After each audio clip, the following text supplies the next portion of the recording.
Hello, everyone, and welcome to the 14th week of Couch to Clutch. Well, last week I think was pretty eventful. It was a big TSS week, so let's get right into it. The total TSS that you can see here, 743 was the required amount. I did 767. And I tried to manage my fatigue as much as possible during the week. I would say it was a pretty successful week. Total duration was 12 hours 30 minutes. Bike duration 7 hours 37 minutes. Run duration 2 hours 56 minutes. And there was some walk as well. So, yep, this was my last 90-90 interval. That went pretty good. That was the best 90-90 interval I've ever run. Uh, I think the best interval was 429 or something like that. And all of the intervals were under 5 minutes per kilometer. So the pace was pretty good. And HR was under control. It did not exceed 172, 173. So yeah, that was a good one. I really liked it because it was controlled and felt very strong after that. On the bike intervals, I did not push too hard on them, apart from the crisscross neuromuscular. So here, I think I pushed a little bit, 573 for 3 minutes, no, 30 seconds. So that was one of the best 30 seconds interval that I had. The peak power was 670 watts. Yeah, so this really helps in sprinting at the end of the race. So that is specific to the race finish. Then I had this VO2 max interval, but I did not have enough energy to really go for it. So I just did a normal zone 2 in this because fatigue was building up real fast. And then I had to run this aerobic HM pace where I was a little fatigued, and that's why I took like 135. It was a pretty hot day, by the way. Has started to get a lot hotter than usual. Uh, so you can see the IF intensity factor is 1.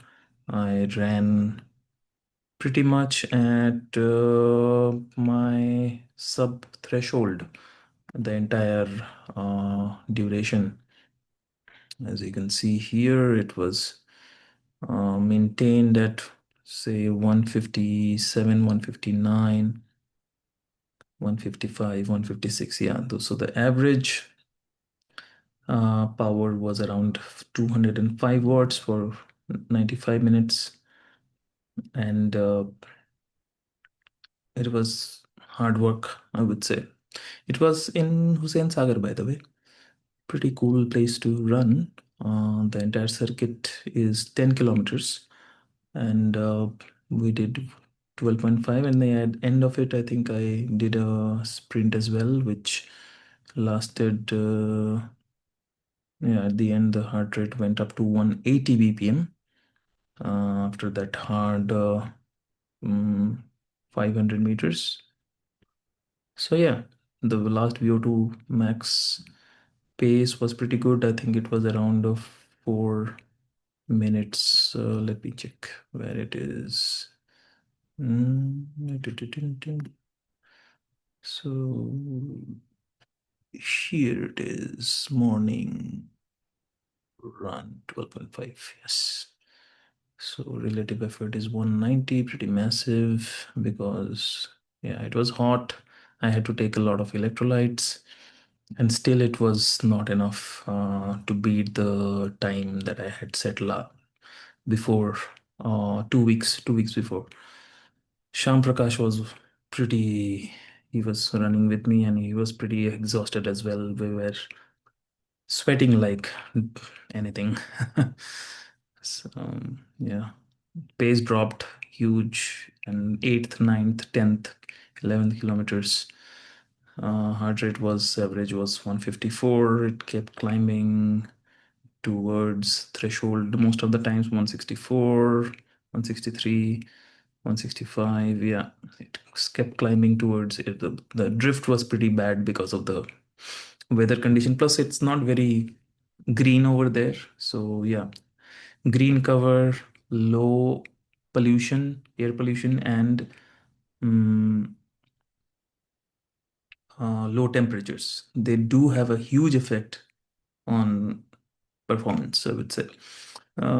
So this time that I have run, I think I can run 125, so 10 minutes less when the conditions are right. I'm pretty positive about that. I think the normal pace that I was running in the beginning, I could maintain it. I ran like 635, 633 pace in the beginning, and that's something that I could maintain for the entire duration if it was cooler, better air quality, and greener. So yeah, humidity was not that high, but it felt high because I think it was around the lake, so might have been that case. Anyway, let's see the laps. The last lap was around 443. Yes, 443, 440 pace. So yeah, pretty happy about that. That I did not leave anything on the table. It was hard effort. And then I took 1 day of rest because yeah, it was a big one to recover from. The expected TSS was 109 and it 158, so it was a big TSS for a single day. Plus, I did a little bit of strength training as well. So I took Monday off and then I started the Tuesday pretty slow. And then I had 105 intervals, um, where there were like 4 intervals. This is the one that Sunil had upgraded for me, and I feel really good about this win because I treat it as a win. Then, graduated from 90 to 105 now. And the next week, I'll have to run 6 of those intervals, which is very exciting. Yeah. So let's see how it goes. I took it a little slow in the 4 intervals that I ran here because, yeah, I just had to test myself how if I can really last that long. So I took it around 5 pace, 5 minutes per kilometer. It went pretty well. Um, and let's see how this week goes. I think I'll take it a little lower than last week. Last week was massive, 767 TSS. This week I'm probably gonna hover around 600 by the end of this week. So tomorrow, VO2 max threshold intervals, I'm feeling pretty good. I can probably pull off 150 plus TSS tomorrow. So let's see how that goes. All right. Before the protocol, I think it's important for us to understand that some of the health markers that we have are important for us to revisit time to time because those are objective data about where our health is. And a lot of us sometimes feel a little scared to look at those because we don't want to look at the data, right? That where our health markers are and everything. But one of the important health markers is vitamin D, which is responsible for a lot of things. And vitamin B12, both of those. I think we do not realize that we don't get enough sunlight, even though we are in sun. Most of the times we have t-shirts and pants on, and vitamin D absorption really depends on the surface area of your skin that is exposed towards the sun. So not a lot of us really go out in the sun and just lay bare chested or with just a half pant in the sun. So vitamin D becomes critical because it's responsible for a lot of things. And that's why I've been taking vitamin D periodically, I would say, because I get it tested once in a year, and it usually comes like a little bit deficient most times. So I've started to do this because this is extremely important. This is something which is not very high cost, but still people sometimes ignore it for no reason. It shouldn't be ignored. Vitamin D3 is one of the most important supplements that you can have, regardless of you are a athlete or not. For athletes, much more important because you bone density and hormonal balance and everything is so much more important for athletes. So vitamin D3, this is one protocol that will help you really, really.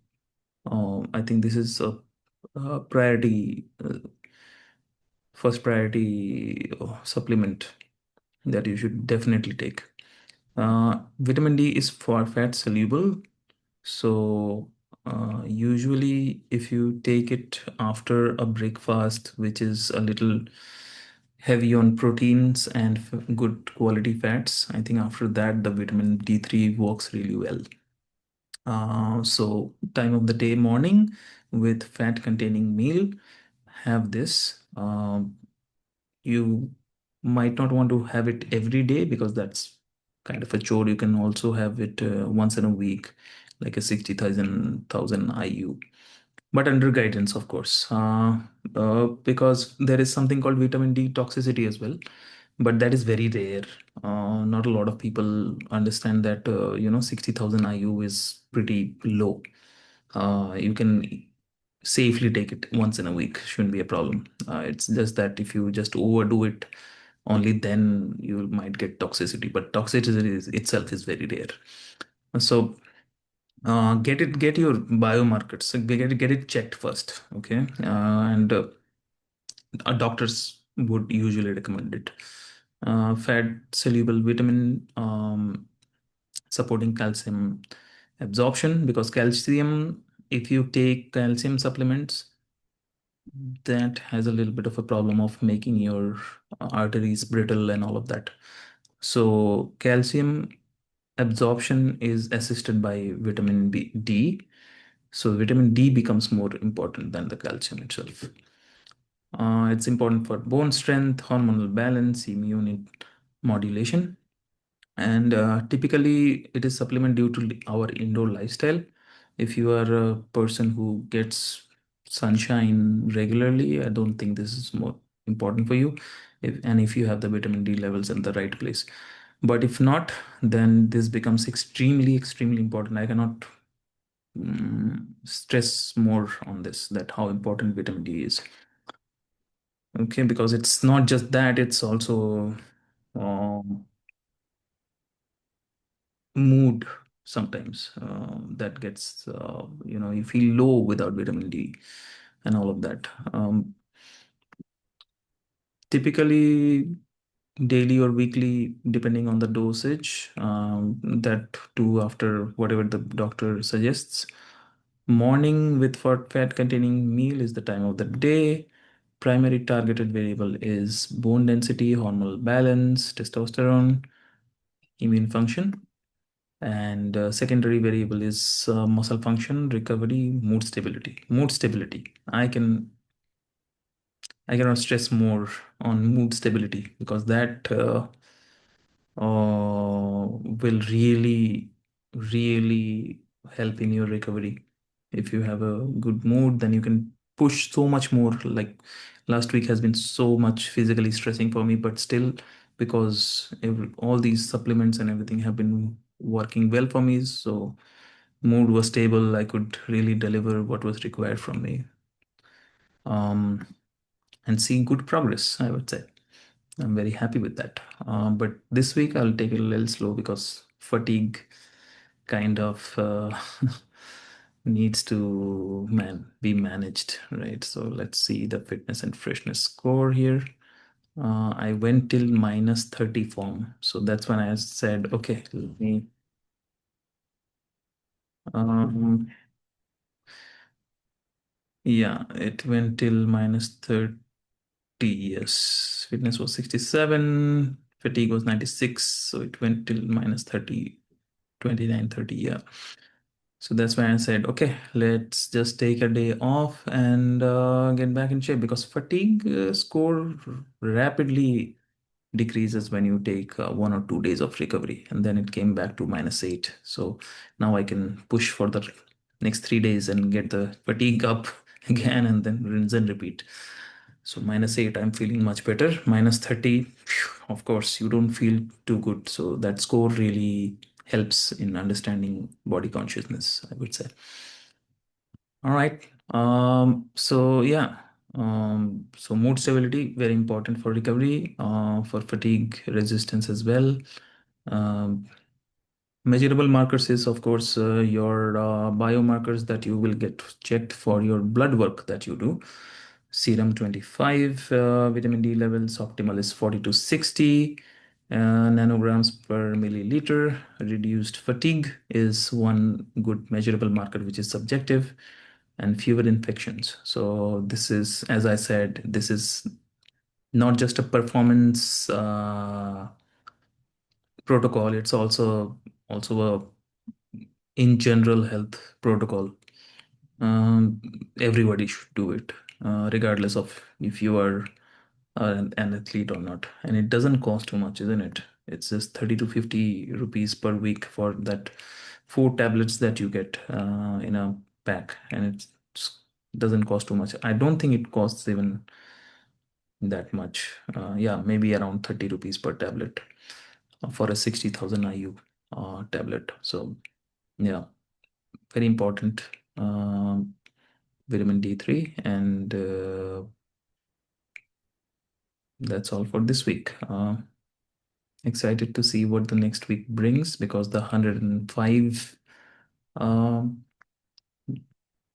6 intervals, I'm ready to see where my fitness is, because everything else, right, other than threshold and VO2 max intervals and 105 intervals, everything else is not really challenging at this moment, to be very frank. Uh, this is challenging aerobic HM pace intervals, but I have it under control. But 105 intervals is something new. So I really have to see where I am at it at my fitness. This is a major indicator of my current fitness, basically. And this threshold and VO2 max intervals as well. This one is also an indicator of where my cycling uh, powers, and durability is, because it's 15 minutes of threshold 2 times, and then VO2 max intervals 5 times 5 minutes. So massive, massive interval training here. So and also at the end of the week, which makes it even more difficult, because you're so much, you have done so much of zone 2 and everything, that the fatigue just keeps on building up, and it just sometimes can mask your current fitness, that fatigue, right? So yeah, these two sessions are the most important sessions, I would say. That's why I've kept it apart. Like, I think I've kept it to 1 to 2 days in between this. Probably this time I have to do aerobic variable gearing on Sunday, because after the aerobic HM pace intervals, Sunday is not going to be pleasant. So I don't want to keep something which is even more demanding, like a threshold and VO2 max intervals on Sunday, because Sunday I want to take it a little slow. So I'll take this one on Sunday. Oh, I don't have premium. And I'll take it to tomorrow, because today I didn't push too much. This small running session that I did, this was with my wife. I'm kind of training her to get better at running. See, she has a 5 kilometer run at the Hyderabad marathon coming up in August. So she wants to get ready for that. So yeah, I'm kind of giving her company to get better at it. Uh, and it kind of serves me as a warm up for my strength training. So yeah, you can afford to do those things when um, the training week is not as much demanding as the last week. Last week also, I think I did, yeah, I did two running sessions with her, 121 minutes, 119 minutes. And yeah, she's getting better every day. Her cardiovascular health is really good. She drops like 50 to 60 BPM after 2 minutes of rest, after 20 minutes of running. So yeah, really good recovery there. Just has to get better at muscle building and tendons and ligaments that get adapted over time for running. Those are the most difficult ones to actually do. The easiest one to do is the muscle building. The cardiovascular health takes time, VO2 max and stuff, and the most time taking is the tendons and the ligaments and those things to become a spring while running. How Kipchoge and all those people run, right? They have like springs on their ankles. That takes years of training to build. So yeah. All right. That's it for this week. I'll see you next week in 15th episode of Torch to Clutch. Till then, keep shining. I'm Rajit from Diary of a Cyclist. Bye bye.